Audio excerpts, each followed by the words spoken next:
Hello and welcome to Sean White's Solar and Energy Storage Podcast. Today, we have the most famous and prolific solar podcaster with over 700 episodes. Guess who that is? Drum roll, please. It is Nico Suncast Johnson. Welcome to the show, Nico. I could say that that is the first time I've ever been introduced like that, Sean. Thank you so much. It's really an honor. I feel like it's an honor for me to be on your show. In many ways, I think that you're more recognizable and well-known than I am. We'll have to argue about that then, because you're pretty well-known. When I was on your podcast from the NABCEP conference, I woke up that morning and I had all these text messages and stuff Oh, going that's like, so sweet. Man, you were on Nico's podcast, and Carly sent me a text of a goat image because you were calling me the goat and all this stuff. So you're the goat. Yeah, you are. Podcasters. I think you are. Yeah. I think you are. Bill Brooks would probably be angered by me saying that you're the goat. Well, we're a team, so it's like I don't exist without him. You know, I'll let him say that about me if he wants to. That's really cool. But yeah, we were just at his house recording all day yesterday, and I actually learned a lot of my stuff from Bill because, you know, he's been at it for longer than the sun's been in the sky. And so like I remember when I first was teaching solar and stuff like that, he would teach these classes for Pacific Gas and Electric at the Pacific Energy Center. At the Pacific Energy Center. Yeah, and I would go to his same class. It was called Inspecting PV Systems for Code Compliance. I probably went like 5 or 10 times. No way. Over and over again. And it's like each time I learned more. And then actually one time at one of those classes, this is kind of a crazy story. I met a guy in the bathroom when I was talking to somebody, and that got me a job at Fidelity Roof Company working with Stuart Wentworth, who invented Quick PV. I love Stuart. So I used to always joke about, you know, you got to keep networking even in the San Francisco bathrooms. You never know who you're going to meet. That's Eco Stu. Big shout out to Stuart Wentworth, man. Stuart was one of my earliest friends in the solar industry back when I was living in Monterey and he was in Santa Cruz. Yeah, and he's still around. He took me, I think it was right before COVID was a thing. He took me to a Santana and War concert over at where the Warriors play and all that. So that's super cool. That was pretty awesome. But yeah, it was a lot of fun working with him. And then it was Fidelity Roof Company, these high-strung roofers that were just like, you know, we got to get this done, and where's the warranty and all this stuff.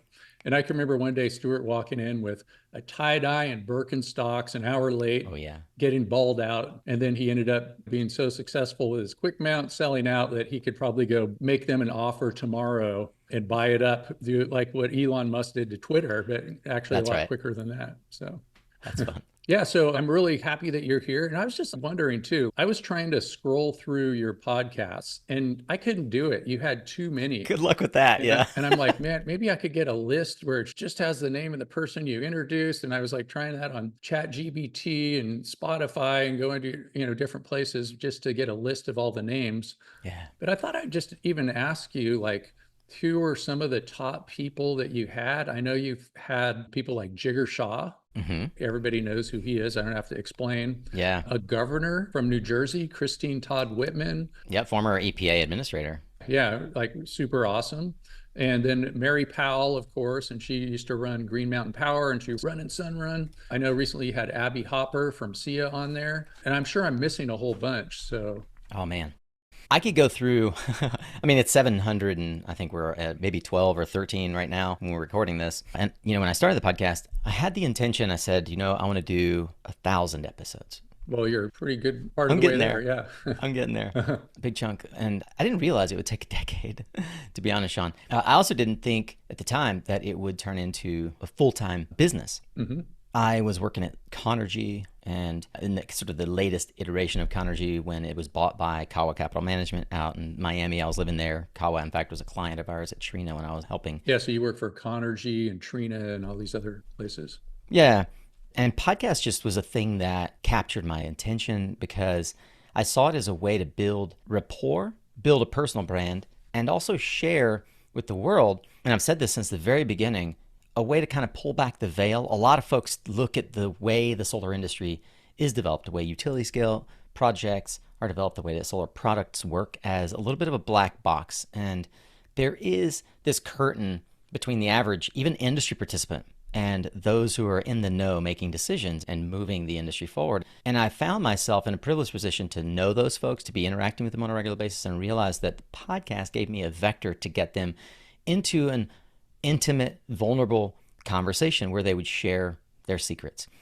And I feel like those secrets don't need to be secrets. They need to be tools in the toolkit of every participant in our industry. And so I've dedicated myself for the last 9+ years, 700+ episodes, to try and find folks that I believe are truly doing something remarkable in the industry and help, through the interview style, help them share in a way that makes them approachable, relatable, and also unpacks that intellectual property in their head in a way that others can then take and run with it. And I've got stories of folks that have listened to interviews that we've done and gone off and built partnerships with the company that was interviewed, or built businesses to compete because they kind of now understand like aha moments of how the industry works.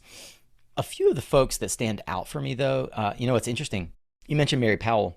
I thought that episode, which originally I interviewed Mary back in the early spring, we usually do an all-women lineup in March for Women's History Month.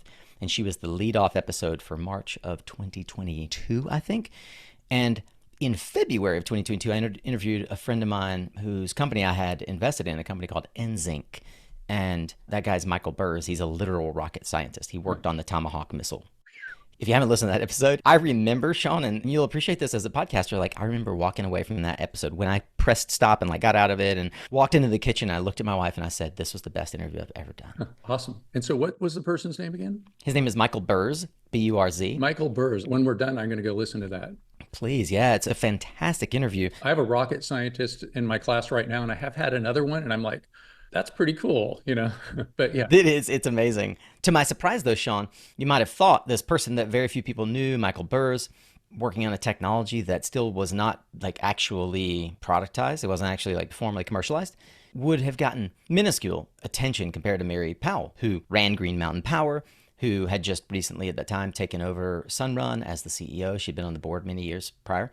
But the reality is in 2022, the #1 downloaded episode was Michael Burrs, that Enzink product. And I think the reason is this fascination that we have with batteries and how batteries are going to basically turn this whole thing into dispatchable 24/7 renewable energy, right? Great. So when you were talking to the rocket scientist, what was the topic? So they developed basically a rechargeable lead acid battery. Wow. And in the episode, we go through what the technology is, why I invested in the company, and how they have been working with the Department of Energy and the U.S. Navy, because it was actually developed under the U.S. Navy, and they effectively can turn lead acid batteries, and think of the millions of applications for this, but also the millions of currently in existence lead acid batteries. They can turn lead acid batteries into rechargeable products that are no longer being thrown away. And it's a great example that, Sean, without the podcast, I wouldn't have met Michael Burrs. And it is one of the most transformational ideas that I've seen come across my desk in the 9 years that I've done the podcast. I mean, I could give you example after example of companies that have really impressed me. That's the one that stands out as potentially the most unexpected surprise. Yeah, there's another rocket scientist in the industry, or actually a couple more. So there's that one that has the electric car company that we all know of that sent Yep. a roadster into space, which is kind of cool to have a sports car up there in orbit. I just came back from Florida yesterday to see the Falcon Heavy launch, the GOES-U satellite, into space with my son yesterday. Oh, I'd have loved to have been there. Yeah, or it was Tuesday. It was fantastic. It's something that you got to see. Yeah, one time I was out in Florida and I was going to do that, and then it didn't happen. Yeah, there's a guy named Sasha Deary who was the CEO of Alt-E. Do you know Alt-E store? And actually they just closed, is a rumor that I heard. I shouldn't be spreading rumors, but. How do you spell Deary? I'm going to look it up. Deri. Deri. So I remember Alt-E because it's been around. Oh, Sasha Deri, Deary. Yeah, Alt-E store. Yeah, real nice guy.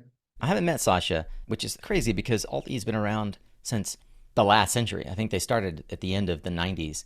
And it was one of those when you and I were getting our feet wet in the solar industry that like Alt-E was one of the powerhouse early web commerce, like e-commerce. Yeah, and then they bought Real Goods. Did they really? Yeah, they bought Real Goods. And so then it was Alt-E and Real Goods. And they were having me come out there every year to do their conference, to do the NEC workshop. Yeah. And then, like the last year they didn't have it. And I was asking around, and I guess somebody that was working there said, yeah, they're closing. I think their website's still up. Yeah, it's up right now. Yeah. I'm looking at Sasha's profile page. What a tragedy to see these companies. Yeah, it's just like a piece of history. Yeah, I mean, a lot of what we do, Sean, you and I talked offline, and I thought it was really appropriate the way that you phrased kind of what your podcast is about. I do feel like we have the honor of capturing for history the stories of the innovators that created an industry that is revolutionizing the way we generate and deliver power. Yeah, I think that this industry is making such a fast change, and you and I and the people in the industry, we don't see it going that fast because we're just seeing it day to day, minute to minute, and all that kind of stuff. And when people are going to be looking back on this, they're going to be like, Nico and Sean, they made a bigger difference than the president, you know? Oh man, I don't even know if I've ever even hoped or thought of having that kind of an impact. I do believe that we have a big impact in the way people think about the possibility that's available to them and the pathway to either a career or a business that affects change in our world. Yeah, and then these old timers and things like that. Like I just interviewed, one of them, and I've interviewed a couple of them. So not too long ago, I had Ike Weber. Dude, Ike is a legend. Yeah, and so I'm totally proud of that. He's actually a friend of mine too. He's been out on my That's sailboat. so Me and awesome. Bill own a sailboat. And I interviewed him for Herman Scher's birthday, and he was a friend of Herman Scher, who started the solar industry pretty much. Yeah. German politician, a lot of people in the US don't know about. And I just had Ezra Auerbach on. Oh, Like I didn't release it Ezra's yet another legend. at Yeah. the time of this recording, but just documenting these things. And I know that, I mean, out of your 700, you have a ton of these people. Hmm. And, it seems to me that this kind of digital stuff that we're doing is going to be like there forever. Yeah. I mean, it's probably going to last longer than things like that were carved into stone, Yeah. thousands of years ago Yeah. in perfect form, because it'll just like one copy makes a million, and then storage is going to be free pretty much in the future Yeah. compared to, other things. And so I think that it's just a really good way to document things for the future.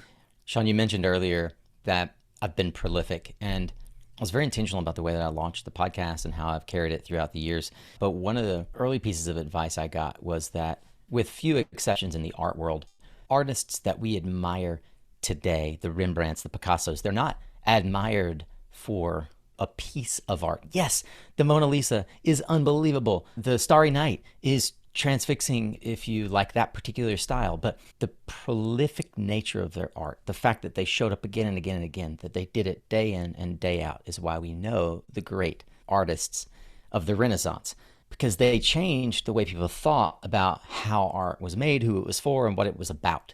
And I think that with the technological innovations that we've seen through digital archiving effectively, the footprint that I leave and that you leave in a digital format presents a part of a picture that helps tell the story of how the energy landscape was transformed from the late 90s, really the 70s, but let's talk about like the aughts when you and I first started getting in, which I consider to be kind of solar 2.0, the second wave. The incredible change because of the introduction of the low cost curve of solar panels and then battery storage and then inverter technology, the ability for us to really transform the energy landscape.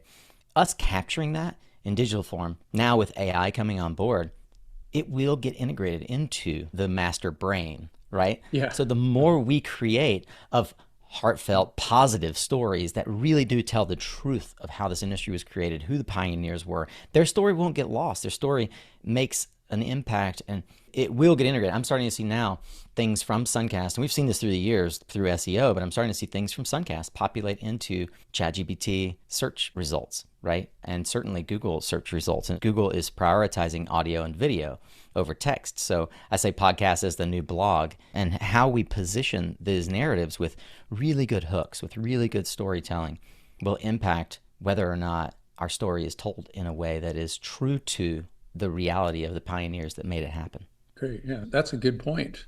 I love just talking to some of these old timers, and like I got to be on the NABCEP exam committee with one of them that I'm still trying to get on the podcast. And he endorsed one of my books and things like that. Ward Bauer, he invented the grid tie inverter in 1977, and like No way. super Wow. nice guy. And I'd love to document him. I was trying to get John Wiles. Do you know John Wiles? I don't know John. I know of John, obviously. Yeah, and he was like the solar code guru, and back in the day when I was learning all this stuff. I was trying to get him to do it. I'll still be working on that one. Man, I hope you can get Ward. Yeah. I thought about having Hart on, but he's a little bit of a divisive personality, Hart Akerson. Okay. Yeah. Yeah, I don't know if you know Hart, the Hart Transverter. Oh, yeah. I know about the Hart inverter. I didn't realize that that was named after somebody. Yeah, it was named after Hart Akerson. So the Hart Inverter, which became Trace, which became Xantrex, like all the companies that Outback, they all sort of spawned from this company, the Hart Inverter. And he's been down in Costa Rica now for more than a decade, probably 20 years-ish, tinkering new Hunt technologies. them down, bribe them, something like that. Yeah. Well, I'd have to go. I mean, he would do it virtually. He invited me down to Oh, his great. place in Costa Rica to do it, which is, Oh, that'd be why would I fun. say no to Hey, that? that's a good excuse. I'm always I, looking for I just excuses. wonder, I guess, Sean, I wonder sometimes because the way we publish, once a week, these executive profiles kind of get 52 shots a year to capture the attention of folks. And I do find myself longing to tell the story of the Sam Vanderhoofs of the world, the people that have been around for ages and really saw how the industry formed in like the Solar 1.0. But we still have to fight with the 6-second attention span of modern society. And we have to build an audience. And so we have this constant tension between tell the story of how the industry formed versus tell the story of how the industry is. And a lot of folks gravitate towards the narrative of my interview with John Berger at Sonova or my interview with Yeah, Mary Powell very and historical, John Raghu Berger. Beller at Enphase, right? Like people gravitate towards those that are more sort of newsworthy now. And I find that, I don't know, do you find that tension as you're trying to create the podcast as well of how you pick who you're going to interview? You know, your podcast is your main thing. So Mm-hmm. I know you spend a lot more time on it than I do. And so mine just kind of evolved. And it started out with me just putting stuff for my classes and go like, oh, I could Yeah. post it here. I think it was actually even started off with me just reading the NEC. Like 690 came out, I'm going to read it. And I posted on my Oh my website. God, that's awesome. Yeah, and I tried to read it like poetry, like greetings and readings from the National Electrical Code, 690.1 scope. And then, That's hilarious. Have you talked about this with Tor? Because Tor is like probably True Solar Stories is the closest we've got to like, narrative storytelling in the solar industry right now. But that's a really creative approach. I don't know if I talked to him about the specific subject, but I know I've had Tor Solar Fred Valenza. He's been on the podcast and he's Oh, an awesome wonderful. dude. I got him to be on the NorCal Solar Board. I talked him into it some years ago. But yeah, anyway, just going back to where we were, mine just kind of evolved from that. And then I was like posting my stuff. In fact, what was kind of funny is the other day, Bill and I were sailing, and I was like, oh, yeah, I'm going to talk to Nico on my podcast, and I'm going to talk to Ezra on the podcast next week. And he was like, you have a podcast? He's not a podcast watcher, I guess. And I was like, yeah, you've been on it. That's I awesome. think I told you about it. Yeah. You've done a lot of firsts like I have. I've had a bunch of folks kind of like you have that have said, oh, this is my first ever podcast. Like, this is the first time I've done this. Yeah, and so I don't have a sponsor. I just try to promote my classes with it. And so I was just putting pieces of my classes on there. And then I Right. started getting these marketing firms sending going like, can we put so and so on your podcast? And I was like, well, that sounds kind of interesting. And then I was, get some CEOs on here and stuff like that. And it kind of took off on its own, but I have so much to do.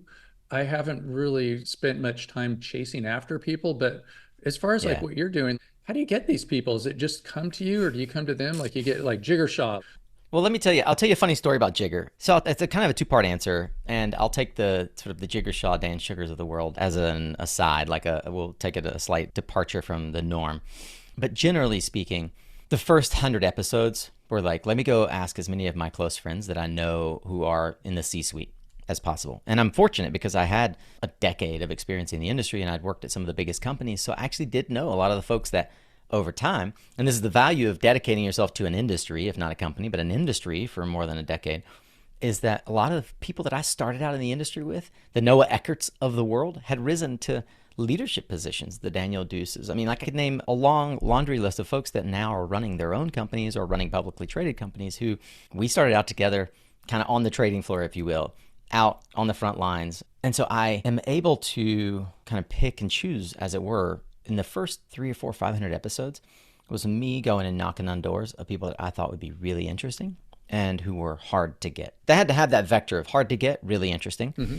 And I had a lot of folks pitch me, can I be on your show? And I would say less than 50% I said yes to, either because I was worried that it wouldn't generate attention or the company may fail or they just weren't doing anything that was particularly interesting enough to merit kind of one of those 52 slots a year that I get.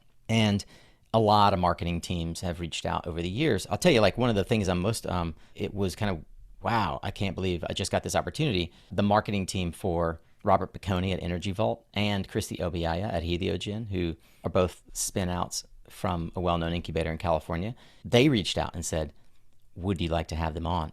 We had them on, I guess, last year. So that was kind of like, I don't know, after 500 or 600 episodes, I finally get the marketing teams calling to ask me if I want someone that's on my like hit list. It took a long time.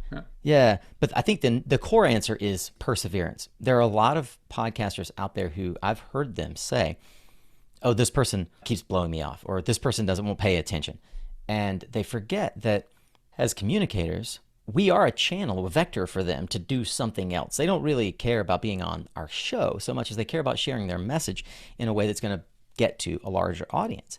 And so I had to build credibility. I had to build an audience and a reputation for treating people with respect and asking the right questions and being inquisitive and insightful. Jigger, I met at the Hotel Nico, of all places, in San Francisco in 2000, I think at 9 or 10. And coincidentally, I went to an event where he was a speaker. After the session, after his speaking engagement, we had lunch and he sat down next to me. I mean, it was one of these crazy moments where I couldn't believe Jigger Shaw just sat next to me. At the time, he was still CEO of Sun Edison. And so I just kept in touch with him. I said, hey, I'm sort of young in the industry. I started in 2006. I had my first failure. I started a company that failed in the global financial crisis. I'm now working at this roofing company. We're trying to make it work. Sun Edison is a partner of ours. We're really honored to work with you guys. Can I keep in touch with you? So through the years, Jigger and I have actually developed a friendship. He literally called, like texted me and said, can you help us with the Biden clean energy ball, like the inaugural ball for the clean energy sector? And I said no. And if anybody kind of knows Jigger, Jigger doesn't like no. So he just kept calling me. You turned him down. And calling me until I said yes. Yeah. But Jigger's the kind of person that he has a very specific thing he wants to talk about, a very specific message. And he wants to be generous with his time so long as he can identify the path to audience, right? Like, who are we going to speak to? What is it that we're going to do? And then he is going to go, I don't want to use the word carpet bomb, but he's going to go like value bomb a ton of different podcasts because he wants to spread the message far and wide, right? I've tried to limit folks like Jigger, who I love, on the show because I don't want Suncast to be another podcast that they're doing. I don't want it to be the same message on my show that it is on every other show. And so I want to make sure that I can get into kind of the heart of who they are and what it is that's driving them and how others can really feel like they could put themselves in the shoes of that person and take life lessons away from that person's career and apply it to their business, their career, and be, kind of replicate what Jigger or Dan or Mary or Abby Hopper have done. Well, you're welcome to send any of those people my way if you only got 52. That's a deal, Sean. If anybody, I will send them your way, my friend. Anybody who, whether I have them on or not, I would do a like-kind exchange. There are folks that you've interviewed, man, that I want to interview. Like Ezra is someone that I would absolutely love to have on the show and haven't had a chance to really make it work. Okay, well, I'll probably be talking to him soon. I could let him know. Very cool. So when you're interviewing some of these people, do you spend a whole lot of time preparing? Do you get nervous? Especially the famous people. And I know too, like for me, teaching, interviewing, and all that kind of stuff, sometimes I'm tired, just like one day I wake up more tired than the next. Some days I'm more funny than the next. What's your experience? Yeah. So what I think I understand that you're asking is, how do you show up in a way that really gets the best out of the guest and where you have consistently high energy? Because I usually do. And also how much prep goes into it so that you feel confident instead of insecure. So I'm going to answer those in order that I just described it. I have really struggled with managing my energy and my time. And the way that I've found that maximizes my availability, and this is different for when I do a virtual interview like we're doing now versus when I do an in-person interview, is I carve out only podcast interview times. Like right now, what we're doing is in my only podcast interview time. It's Wednesdays and Thursdays from 11 a.m. to 3 p.m. And I'm mentally available. And I have a few rituals. I have a few levers. A couple of ways that I show up is I have these sort of mechanical levers. I use this product that's got a bunch of adaptogens in it called Magic Mind. And it's a subscription. I literally order it on autopilot every month. And I drink it along with my coffee. And it helps me have more mental acuity. Wow. I tell everybody this and I don't mind, and I don't get any sort of affiliate income for it. What's in it? So it's a bunch of different adaptogens. It's called Magic Mind. Yeah, I actually do have an affiliate code if anybody wants to use it. But I also take Alpha Brain by On It. And this is like one of the Joe Rogan products. And I remember a friend of mine, I walked into the show floor at Inner Solar 2018. And it was Thursday, and everybody else was just dead tired and zonked out from partying, and I was my normal energetic self. And he said, I don't know what you're on, but I want some. And I literally had some in my pocket. So I pulled it out. I pulled out Alpha Brain and I gave him some. And he was just like, oh my gosh, this is amazing, because it does help with memory and focus, and it does help with clarity. I'll try it. Yeah. And so I follow a lot of folks that do engage in biohacking. And I mean, there are numerous ones. Dave Asprey is the guy who kind of turned me on to. Yeah, I'm kind of into all that stuff too. Yeah. So nootropics and adaptogens, stuff like that, like Dave Asprey, Tim Ferriss, these guys all turned me on to it. And I kind of spend a fair amount of time thinking about how to optimize my body and longevity. And I've decided that I want to live past 100. Yeah, me too. I'm totally into that. So since nobody in my family's ever lived past 100, and I've already set big goals for myself. Yeah, I have a longevity doctor. Yeah. So I'm focused on that. So that's the energy piece. And then the research part, Sean. So I'm a procrastinator, typical ADHD person, but I know how to research really quickly. I usually set aside about an hour ahead of the interview. I do a deep dive into a person's LinkedIn. And I'll tell you one cool research hack, Sean, that I think very few people use, and it's served me super well. This is more of an interview thing, but you can do this for any conversation you're going to have with anybody. You find out using LinkedIn what university they went to. And if they're of note, like I'll tell you, Robert Piccone, this was fantastic. Notre Dame did a bio on Robert for their Notre Dame alumni newsletter. I've found more gold digging into like alumni newsletters of successful alumni that I'm interviewing than anywhere else. So I usually will search like, Notre Dame, Robert Piccone, whatever, insert university and insert guest name and alumni. And there's a ton of personal information there. I remember Ed Feo, remember Ed? So when he was running Coronal, I did that same thing and learned that he's super into sailing. And so me too. It was very relatable. At the very beginning, we talked about racing sailboats, and he was completely, instantly at ease. And I think that's the third piece, Sean, is no matter how much research one does, and this is applicable to a sales meeting, an internal team meeting, or podcast interview, if you recognize how to set someone at ease and build that instant rapport, then the rest of the conversation flows. Because my goal is to help someone feel like they could tell me anything. The absolute best thing someone can tell me in a podcast interview is, I never told anybody this before. That's when I know I've gotten to the heart of the matter. Okay, and tell us something you never told anybody before. Yes. So I thought it was kind of interesting too, just the things that you and I have in common that we just discovered today. Some of it was before we started.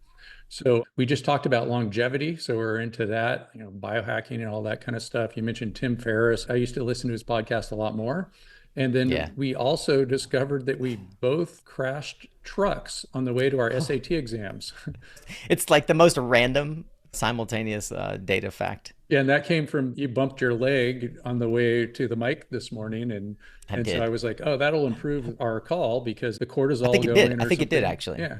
Yeah, it activated some receptor that makes us more attuned. We'll have to remember that next time, if I ever interview Jigger or something like that, I'll smash my toe, something like that. There you go.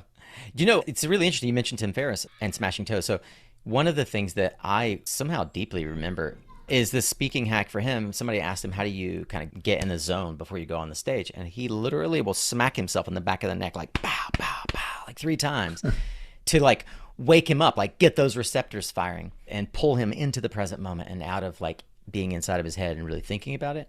And yeah, I do that sometimes. If you guys come to the Power Up Live stage at RE Plus and you kind of watch me off to the side before I'm going up, like I'm definitely in the zone of like getting myself ready for the next interview. And sometimes I will just like smack myself to kind of get myself back to the present moment. So have you ever seen the Da Vinci Code, like self-immolation? Is that what they call it? Yeah. Yep. Opus Dei. Yeah. Yeah. And then another thing that we had in common that I didn't realize, that we were both on the board of NorCal Solar. And so right now I'm the president of NorCal Solar. We just had our 50th anniversary. So this year's our 50th year. So that was pretty awesome. I wish I could have been there too. Yeah. Elaine was the president for a long time. And while I was there, Noah Eckert, in fact, the guy I mentioned, he convinced me, like you did for Tor, he convinced me to join the board back in, I think it was like 2010, 2009 when I was in Oakland. Yeah, it looks like I'm looking at your LinkedIn right now. So it said 2011 to 2012. Oh, there you go. Yeah. And then I got on the board in 2014 and I was part of it during those years, but I think I was just traveling a lot at those times. So I didn't see what was going on as much. But yeah, we just kind of missed each other on the board. I'm sure we were hanging out. We interrupt you for a very important announcement. Sean White's Solar and Energy Storage Podcast has been brought to you by Sean White's Solar and Energy Storage Podcast. That's right, Sean White is sponsoring his own podcast, and he wants to remind you to go check out some of his classes. You can go to SolarSean, that's solar, SEAN.com, and then click on the links to check out his classes. You can check out his heat spring classes, and you can also hire him to teach classes for you, like at your company, something like that. Now back to the show. Well, Sean, one of the things that you bring up that I think is worth touching on, a lot of folks probably don't know what NorCal Solar is. It's the Northern California regional affiliate for the American Solar Energy Society, otherwise known as ASUS. How has ASUS evolved in the 10 years since you've been a part of NorCal Solar, and why is it still relevant as an agency in a time where the industry is rapidly evolving? Yeah, so I know I first became active with ASUS when I met Stuart Wentworth. And so when we were working at that roofing company, and then you said you worked at a roofing company, so we have that in common too. And so his wife, Claudia Wentworth, who's also famous, that co-started Quick Mount and all that kind of stuff, she was the president. And so I was going to their meetings and stuff like that. And it was a lot of fun. It was pretty active. And so, of course, they were an ASUS chapter. And I remember going to the ASUS conferences, like in, I think 2007 or 8 was my first one. They were a lot bigger. And then they had one down in North Carolina, where you are. And I think what happened is they had maybe some board problems or something like that. And somebody told me they reserved a whole bunch of hotel rooms that didn't fill up and had to pay a whole bunch of money because they were, saw that they had this huge growth and they expected it to happen, and maybe it didn't happen. I'm not sure, that might be wrong, but there was a huge change and they had some financial problems and stuff like that. And part of it too, I think, might have to do with just the conference competition and SEIA winning the game. And then InterSolar being there too. And so it has evolved over the years. It was a lot bigger and a lot different until something like 2011 or something around that time period. 2012, I'm not sure. I remember there was a big one in Phoenix, and then North Carolina was the last sort of big one. And then they kind of piggybacked on the InterSolar in San Francisco. And that's sort of how it's evolved. But it's also like pretty much the first solar organization, unless you include Ra and the Egyptians, and that's a pretty old solar organization. It is. There's probably some caveman one too. And 1954, the solar cell, 70 years ago. And then ASUS and International Solar Energy Society, which they've always called ISIS. I don't know if we should say that, but that's what they've always been called. And they kind of started together as the same organization, I think is how you should put it. And then the International Solar Energy Society is kind of, branched off, and they're different than the American Solar Energy Society. There's a lot of the same people. And so I'm actually lifetime members of both. Oh, nice. Yeah. One thing that was kind of cool is with the International Solar Energy Society, Dave Renee, who was the president at the time, he hooked me up, and I went to the COP27 in Egypt and did a talk there. That was very cool. So you went on behalf of ISIS. Yeah, and they actually had somebody else from like a different organization, like geothermal, like share their ticket with me, but they're the ones that got me there. And then I got to meet a whole bunch of people. It was pretty cool. And so NorCal Solar, I'm applying to go to COP, but it's like to be one of the observers, they call it. And it's a long process. It's like years. So I'm working on that. I should apply for 25. I'm not going to be able to go 24. I think 25 is closer to home. Well, there's going to be one that's going to be in Brazil that I might. Brazil, I think, is 25. Yeah. That's the one I'd really like to go to. We'll get you back on the NorCal Solar board and you could join me. Yeah. There you go. I think you get like 2 people can go. Amazing. Yeah. It might be worth reconsidering. I was really honored to have, just to tie a bow on the ASUS conversation, they had their annual conference, or their annual sort of member meeting, I think it was, in March, and invited me to do a keynote. And that was my first time being invited to do a keynote. Can you believe that?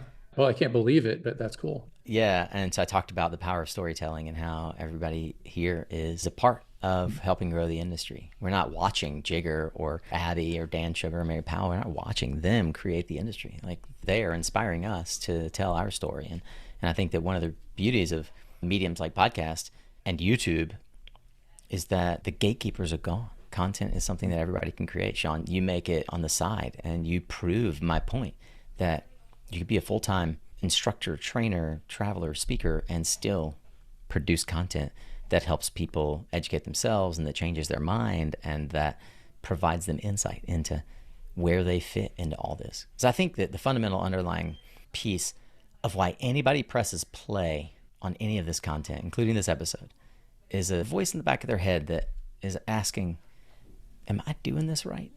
Right? It's like, it's really subtle, and few people want to admit that that's the underlying question they're trying to answer. Like, am I doing this right? What can I learn? Why do you listen to My First Million?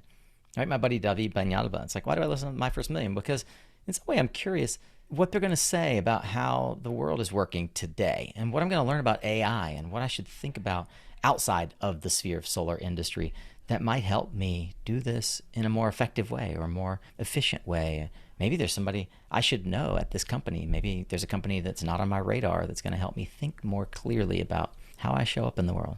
Great. So, one thing that I was just thinking recently too was another way of putting, like, people talk about climate change or sea level rise or something like that, is to break it down to figure out the distance that the ocean rises for each solar module installed or for each one of our jobs.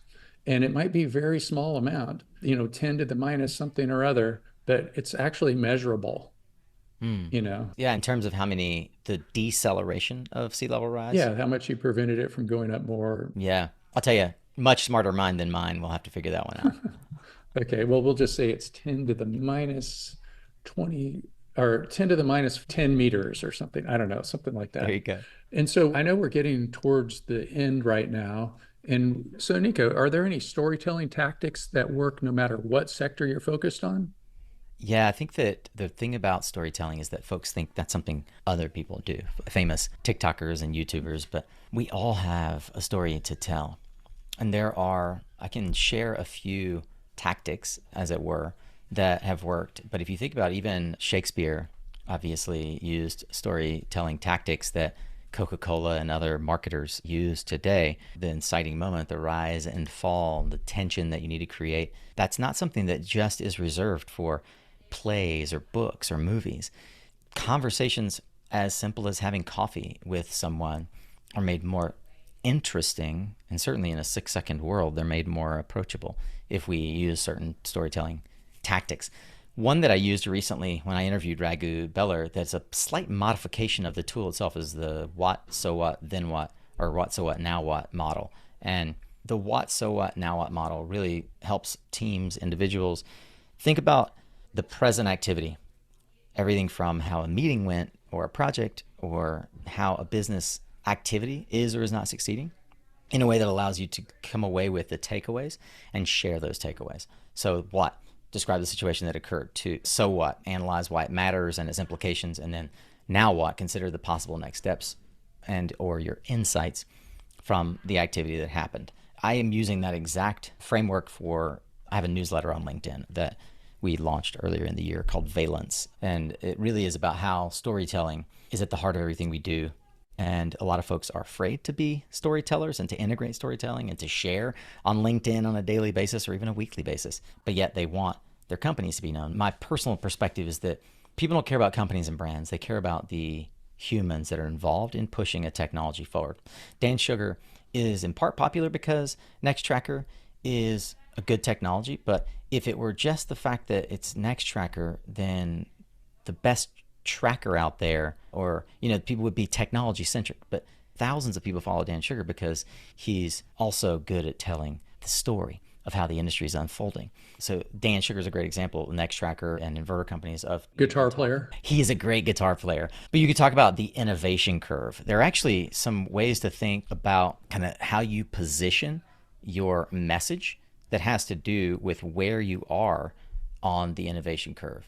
So your storytelling tactic, if you've identified that you're speaking to an audience that are innovators or pioneers, is going to be different than if you're talking to people who are kind of more traditional or late mainstream adopters of the technology.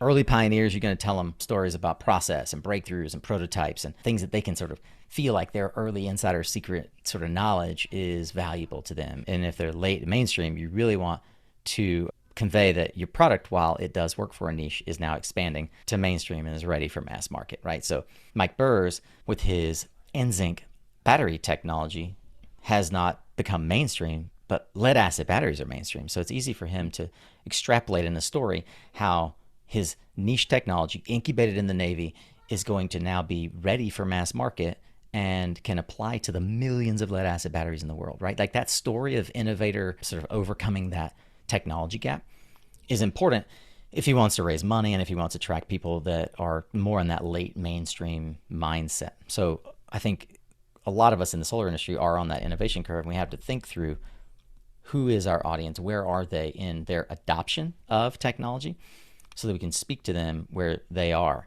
And then I also wanted to mention that there's an easy way to think about, kind of going back to how Shakespeare and other writers set up a story, and that there's an easy way to kind of think about it in the sense of how do I tell a story is something that if you need on the spot a way to tell a story because somebody asks you for something that kind of feels like you kind of need to package it in a way they'll remember it.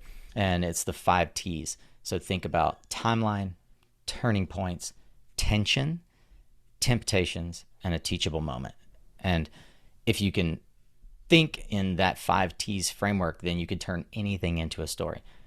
Think about the beginning, the middle, and end, or even simpler, just the beginning and the end of the story. So at first we did this, and then we tried that, and now we're doing XYZ thing. That's a timeline. Turning points are the key moments in the timeline. We realized we had a big problem when X happened, right? It's known as the denouement in sort of traditional storytelling. It's that inciting moment. Tensions are max conflict or anxiety in a story. And actually, this is typically where you want to start a story if you want to really get people's attention. It's known as the hook. So at the start of COVID pandemic, I lost all my clients in 1 week, right? Oh shit, how'd you fix that? Right? That's a good tension that you can introduce. So timeline, turning points, and tensions. Temptations are where you show vulnerability or weakness. I was tempted to quit. I could have thrown everything away. I could have been lazy. I could have lied to this client. But instead I did the right thing, or I did the hard thing, right? And that helps to establish both a sort of character and culture. And then obviously the entire purpose of a story is the teachable moment. So my point is, we did this thing, or I'll never forget the moment that we got the contract with this person, or, you know, what this has taught me from all of this experience is, and insert lesson here, right? So if you remember those 5 T's, then you can kind of turn any activity, any conversation into a storytelling opportunity and easily package it. Timeline, turning points, tensions, temptations, and teachable moments. And I figured out recently that those mental models are what people need more than anything else if they want to really embrace this idea that I have that everybody's a storyteller. And that's what I try to use Valence for, is to share with people, like, here's folks that you can follow and models, sort of mental models that you can use to tell your story better, whether you're the frontline marketer at a company that's trying to sell a technology, or you're the CEO trying to sell a story to raise money, or like you and I, you're communicators trying to help build a bridge of knowledge between those who want to be in this industry and those who have been in this industry for a long time. How do we connect those people? And the answer is we tell the right stories. And those stories connect with people and pull them in the direction of seeking more education, seeking partnerships, and ultimately succeeding in their own individual journey. Awesome. So I have a homework assignment for everybody. So rewind right now until we get back to the beginning of the 5 T's. And I want you to repeat that 10 times until you have 50 T's. And also, Nico, do you have that already in an article somewhere? Like, is there somewhere where you can study this and read it? Yeah, so I'm publishing this week, in the week that we're recording, the what, so what, now what model in the Valence newsletter. And the next one will be the 5 T's. And I can link to you. We'll stick it in the show notes. Yeah, because I think the easiest is for people to just subscribe to that newsletter. Awesome. Cool. All right. So we're getting about to the end. And I know one thing that you do in your podcast is you always ask about books. So I thought I might ask you something that's sort of like that, but like, what's your favorite non-solar podcasts? My favorite non-solar podcast, man. Or even the ones that you listen to. Some of them might be controversial. Yeah. So I'm a podcast junkie. I literally, like, I want to pull this up for you and I'll show you, Sean. Like, my friends think it's insane. Like, this is the number of podcasts that I'm subscribed to right here. I'm just scrolling and scrolling. Looks like he's got like hundreds, probably. Hundreds, but I have daily podcasts I listen to. I have business and life favorites. I have a whole like 100+ curated podcasts in the energy and climate sector. Like I'm a legit podcast junkie. I mentioned My First Million. For me, My First Million is one of the best podcasts that has come out in the last 3 to 4 years. So the My First Million podcast. So Yeah. that's like a business podcast. It's more of a like a life business application podcast by two guys that have one guy, Sam Parr, built and sold the hustle to HubSpot. And they just interview interesting people and they have really interesting takes on how business is unfolding for us right now. I listen to NPR's Up First podcast every day or every other day at least. I listen to, there's another guy, Darren Daly, he has an on-demand podcast every day. He created or was the executive producer, I think, for Leadership I can't remember what magazine it was now. I'm completely blanking. But I listen to Darren Daly pretty much every day. I love Darren. And in the energy, honestly, like Chris Nelder's Energy Transition Show is probably the one that I most consistently listen to. I listen to Catalyst because I think Shale Khan is just one of the better interviewers and smarter people in our space. We actually, on the Resource Labs Network, produce or publish Earthlings. I don't know if you know Lisa Ann, but Lisa Ann Pinkerton's podcast, she's a former NPR host and she runs Technica Communications, but she also produces this podcast called Earthlings 2.0 that we co-produce. And my team tells me that they find a ton of value out of that show. So that's one that I try to listen to as often as I can. And then one that I've been, I think, probably most surprised by, and I think has just incredible amount of depth from an industry related podcast, and I want to just tip my hat to, is John Engel over at Renewable Energy World. We became friends around the time that he launched the Factor This podcast, and I've just been super impressed with his growth. You know, he actually came out of podcasting from ESPN, and he's very serious about it, and I think he does a tremendous job. He and Mike Casey do a fun, like, This Week in Clean Tech every Friday that I think they syndicated on Factor This. I always watch it on LinkedIn. I guess that's a smattering of Great. and I do listen to a ton more podcasts. Like in my feed right now are none of those podcasts and a bunch of others that are just completely not related to the solar industry at all. Yeah, one I've been listening to a lot lately is Lex Friedman. He's been interviewing a lot of people that are about like galaxies and space, and that's how I fall asleep. Just like take a dip into the Milky Way. I want to share one right now that I was just turned on to by my business partner, Karen Baran from solaracademy.com. He sent me this one from this guy, Dwarkesh Patel. I'd never heard of this guy, Dwarkesh Patel. He's an Indian guy that is living in Silicon Valley and interviewing a bunch of folks. Like he had Zuckerberg on his show. I'd never heard of this guy. He has 185,000 subscribers on YouTube. He did a 4-hour podcast with this guy, Leopold Aschenbrenner. It's called $1 Trillion Cluster. It is a 4.5-hour podcast. All right. Breaking records. It's insane. It's like Joe Rogan level. Come on, let's do another 4 hours and beat that. Come on, Nico. That'd be fun. That'd be fun. But we would have to actually be leaning into areas of mind-bending sort of reality that, like, it's 4.5 hours. I rarely dedicate that kind of time, but Karam said, you got to listen to this. Like, this completely challenged me to think more critically about, are we addressing the right problem? So we'll look for links to all this stuff and stick it in the show notes. Yeah, fantastic. I wonder if there's a limit to how long a podcast could be.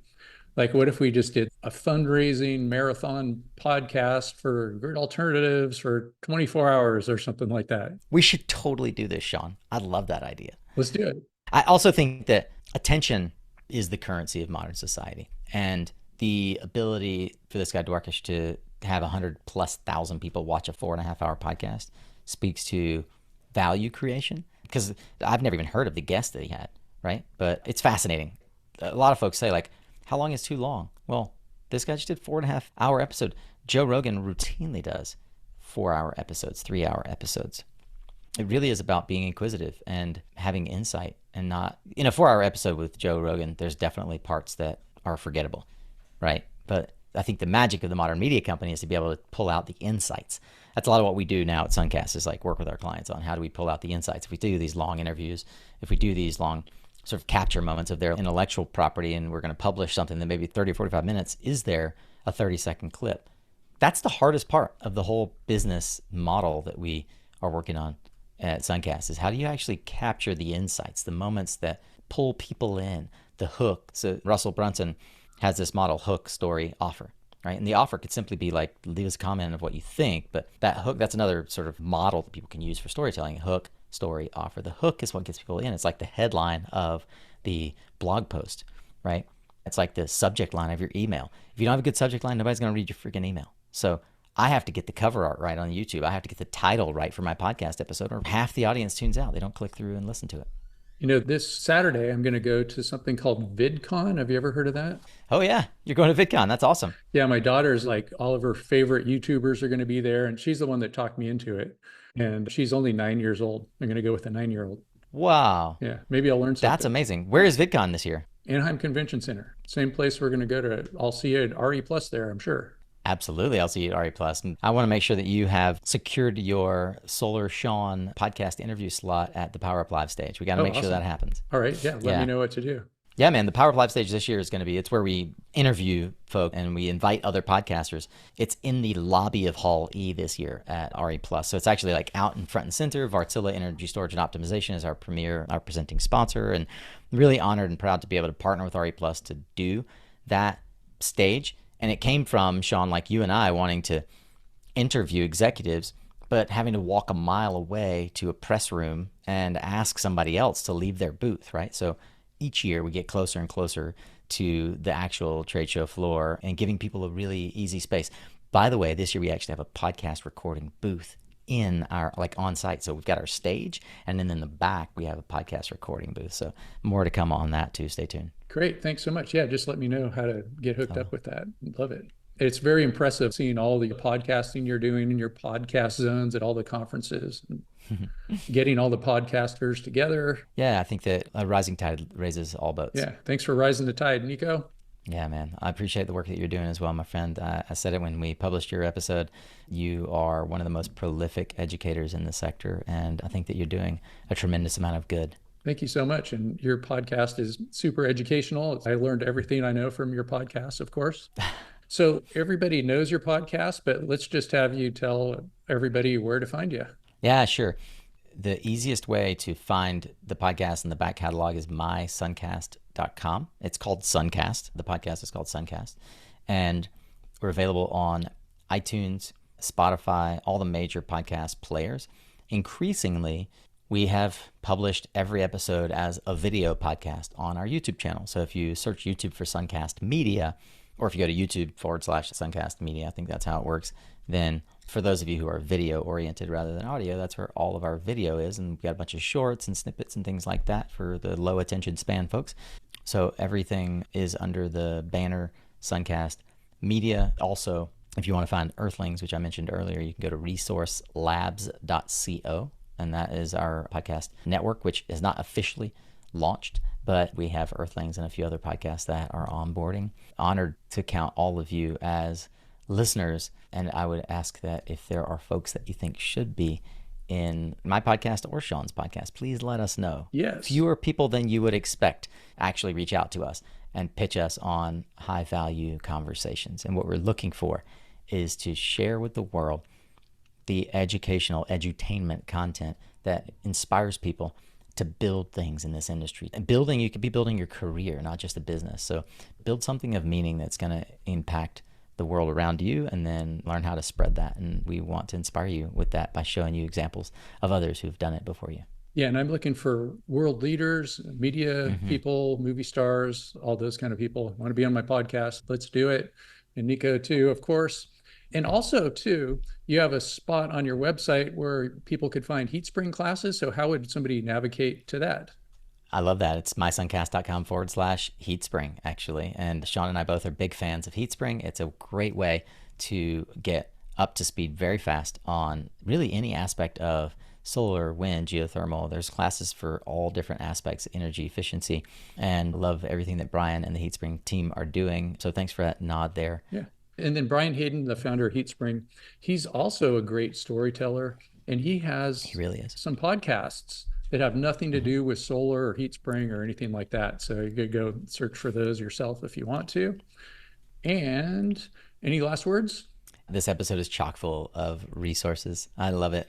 We're trying to create the taxonomy of the industry and demystify this sector so that others are unafraid to really lean in and build a career of meaning, build the businesses that transform our energy infrastructure. So thanks for everything you're doing, Sean. Thanks for having me on. Thank you, Nico Suncast Johnson. And thanks for being on Sean White's Solar and Energy Storage Podcast. To find out more, go to Solar, SEAN, that's solarshawn.com.